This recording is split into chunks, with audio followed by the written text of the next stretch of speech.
The Parasite, written by ProfessorProff. The last action I ever took of my own volition was to claw at my own ear. Screaming in panic and agony, the parasite had waited until I was asleep to make its move. By the time I woke up, it was far too late to keep it from burrowing deeper.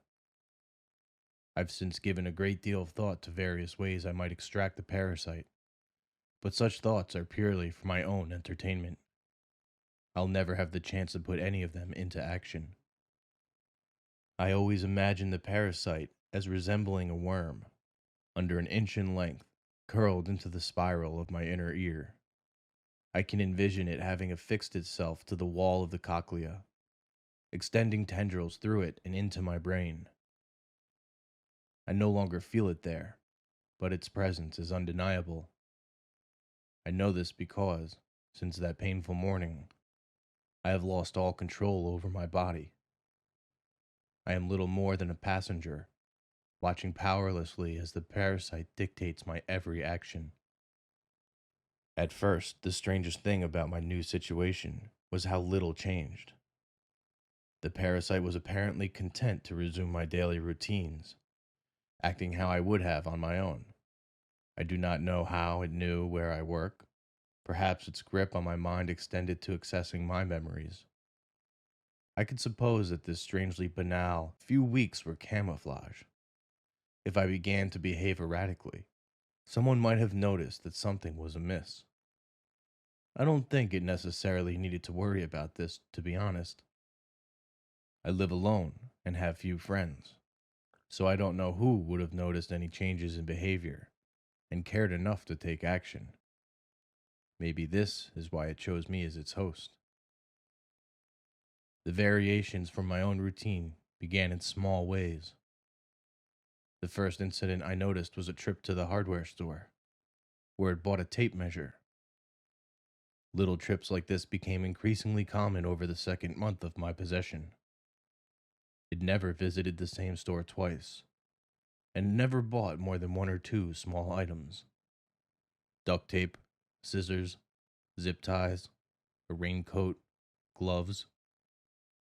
I could only speculate on the purpose of these purchases, but without having to take part in any of my own life, I had plenty of time to speculate. One of my darker theories was proven correct when it murdered someone. He was one of my coworkers at the pharmacy, although we had barely ever spoken.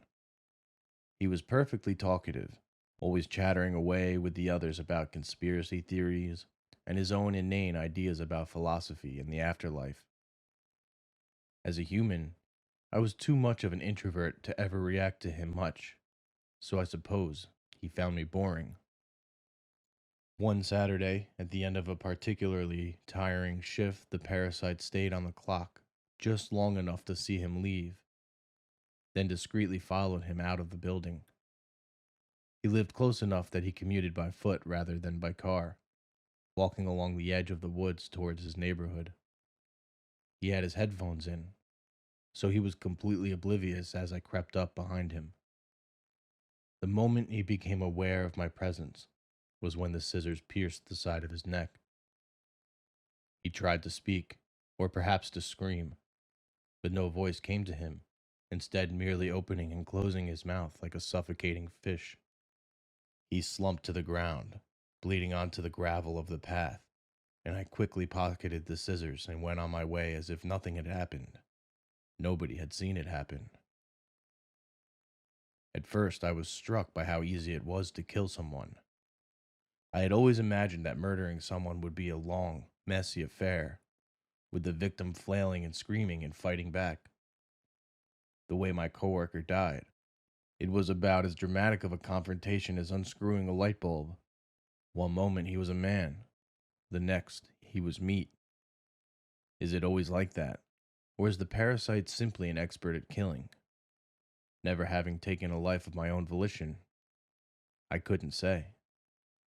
The parasite's actions and intentions were, and still are, completely opaque to me. When I returned to work the next day, I was sure that there would be a cloud of fear and paranoia suffocating the workplace. but everything was the same. Nobody had reported the murder. The only thing that was out of place was that there was a little less monotonous chatter during my breaks. It was one of the more pleasant days I've had at work. The second person the parasite killed was an old lady who lived in my apartment complex. I can't say she deserved to be murdered, although she did have a habit of leaving long, hostile notes on my door whenever I made even the slightest noise after sunset. Getting into her apartment was a simple affair. I simply knocked on the door, and when she started to crack it open, I shoved it forcefully, knocking her over in the process. A little duct tape over the mouth kept her from raising a fuss, and with that, there was nothing to prevent the parasite from its bloody work. I'll spare you the description of the torment the parasite subjected her to, although I confess I was impressed with its sadistic creativity. But the end result was the same as with its first victim.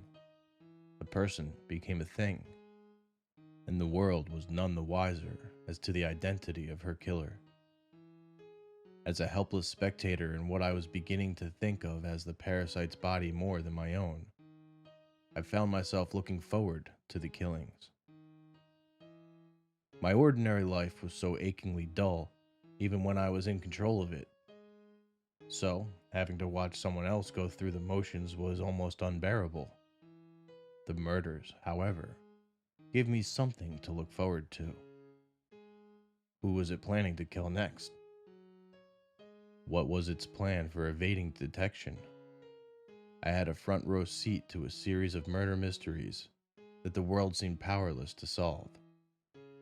I alone knew the horrible secret of their alien perpetrator. The best part of the whole affair was that it never seemed interested in killing anyone I liked. Each time it took a life, it was someone who would scarcely be missed, and my life became a little more comfortable. Taking the train home, I could hardly hear myself think. A homeless man has set up a keyboard in the middle of the car, playing discordant tones and hollering about Jesus and harassing everyone around him for money. Each time his keyboard's digital parry of a pipe organ plays another shrill chord, it's like an ice pick to my brain. If only this person would disappear, I'd be able to enjoy my commute in peace. Yes, that's perfect. I think this will be the parasite's next victim.